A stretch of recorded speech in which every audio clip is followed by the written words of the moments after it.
Réunion préparatoire de la première édition de l'apprenant en colonie des vacances en sigle ACOVA, Pointe-Noire Congo-Brazzaville. Ressusciter la colonie des vacances. Les promoteurs de la CONAPEPCO s'y attellent.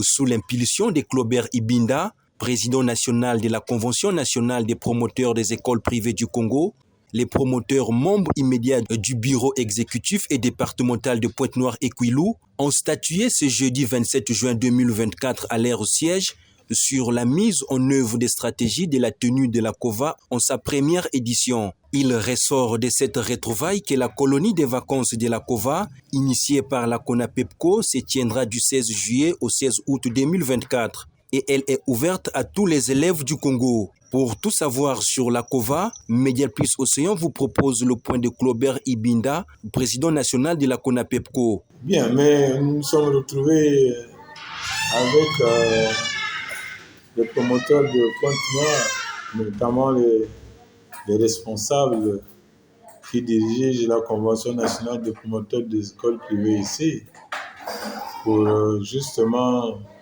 regarder à quel niveau ils sont dans le cadre des préparatifs de la colonie de vacances qui aura lieu ici à Pointe-Noire. Oui, mais la CONAPEPCO, nous sommes une organisation responsable. Nous avons tenu notre 5e congrès à Brazzaville en 2023 et la colonie, plutôt le congrès, nous avait demandé de tenir des colonies de vacances ou des voyages d'échange.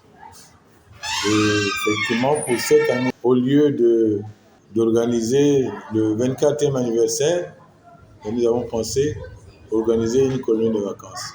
Pourquoi colonie de vacances? Vous savez, c'est une vieille tradition.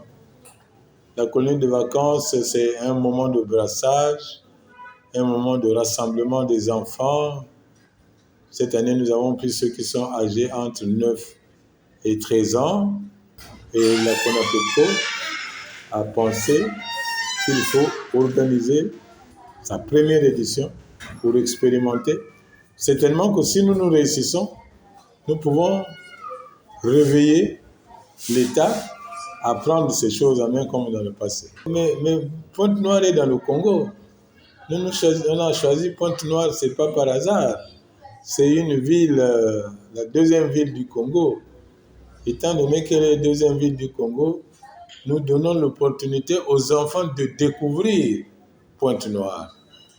Or, on ne peut pas arriver à Pointe-Noire pour ceux qui viennent du Nord sans passer par Brazzaville.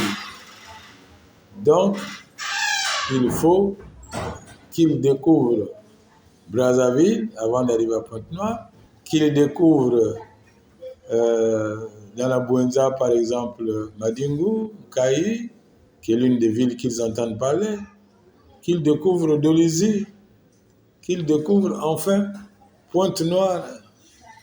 Et ce n'est pas seulement la découverte de ces localités, il y a un aspect purement touristique dans l'affaire. Vous avez des enfants qui n'ont jamais vu le train, qui n'ont jamais voyagé par train. Voilà l'occasion de leur montrer le train et de voyager par train. Vous avez des enfants qui n'ont jamais vu la mer, si ce n'est que à la télévision ou dans les livres de lecture et autres. Voilà l'occasion de mettre l'enfant en face de la mer. Il y en a qui n'ont jamais vu le bateau. Moins encore être à l'intérieur. Voilà une opportunité. Il y en a qui n'ont pas vu l'avion. Voilà l'opportunité qu'on donne. À Pointe-Noire, il y a beaucoup de sites touristiques. Il y a les gorges de Diosso, par exemple. Il y a le musée de Diosso. Il y a le roi Malouangou qui est là.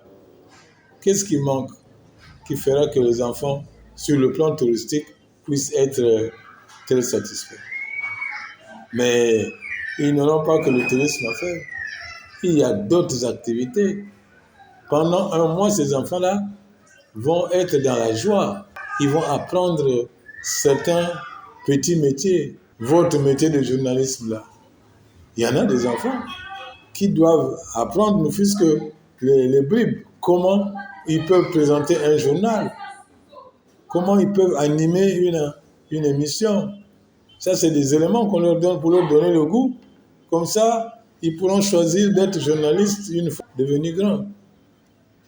Il y a le bricolage, il y a le tricotage, il y a même la musique. Nous avons prévu que chaque enfant vienne avec une flûte pour lui permettre d'apprendre à jouer à la flûte, parce que nous avons comme objectif que ces enfants-là, le 15 août, parce qu'ils prendront part au défilé, le 15 août, c'est eux qui vont chanter l'hymne national à travers leur flûte. Il y a l'informatique qu'ils doivent apprendre pendant ce temps-là. Nous allons les inciter à parler les langues. Le Kituba, l'Ingala. Il y a l'enfant qui vient de la zone nord, certainement, qui ne connaît pas même dire bonjour en Kituba, et vice-versa.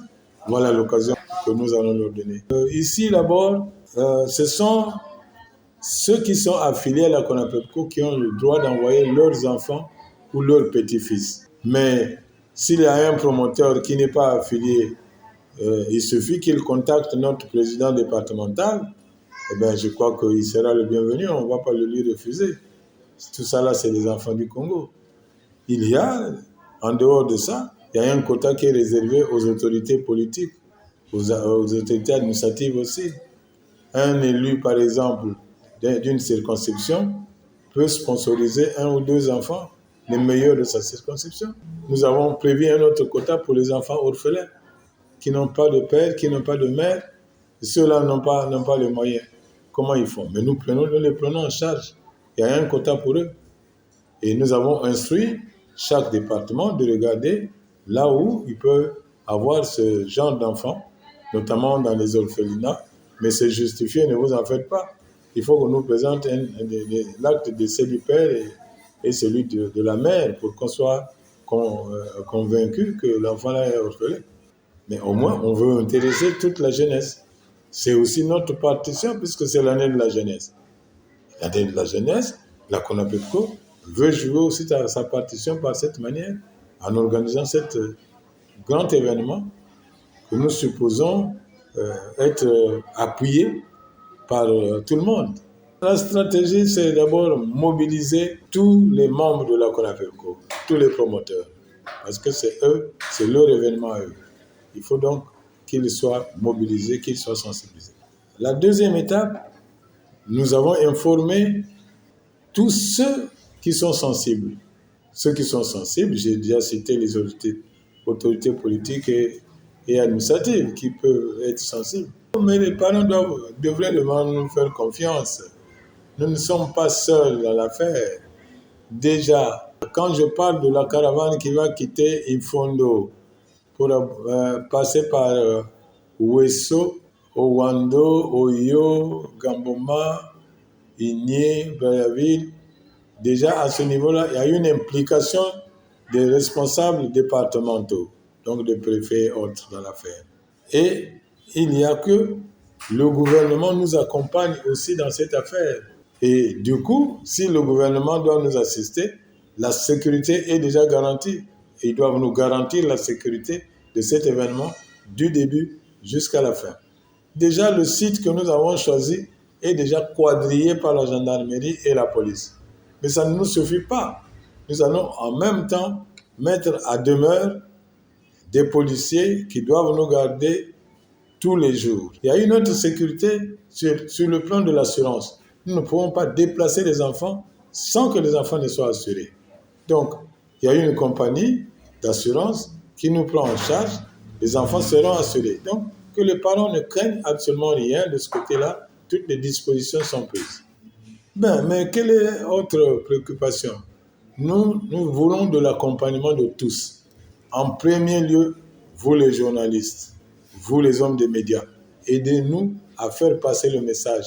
Aidez-nous à faire que même les membres de la CONAPEPCO soient convaincus de cet événement-là. Nous sommes convaincus nous-mêmes qui l'organisons qu'il s'agit d'une activité phare, une activité nous qui avons vécu ça dans le passé, une colonie de vacances, c'était un moment de brassage, un moment de rassemblement. Et vous verrez que nous avons même appelé ça un embryon de l'unité nationale, parce que nous allons brasser les enfants qui vont venir du nord, qui vont retrouver leurs frères du sud, leurs frères et sœurs du sud, que c'est beau. Et c'est sûr que Nous sommes convaincus pour la réussite. Nous avons un téléphone, le 06 547 77 37. Ça, c'est au niveau de la Sorbonne. La colonie aura lieu au complexe scolaire Amour DI. Le téléphone, c'est 04 427 20 84. Pour nos amis de Brazzaville, le point focal qui est retenu, c'est le complexe scolaire privé Soigné. Le téléphone là-bas, c'est le 06 675 82 61.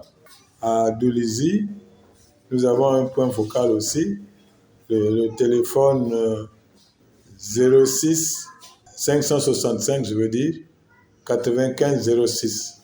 Et maintenant, ceux qui ont des difficultés de les joindre de gauche à droite, il y a le numéro du président que je suis, ce n'est pas un numéro confidentiel, c'est le 05 541 43 19.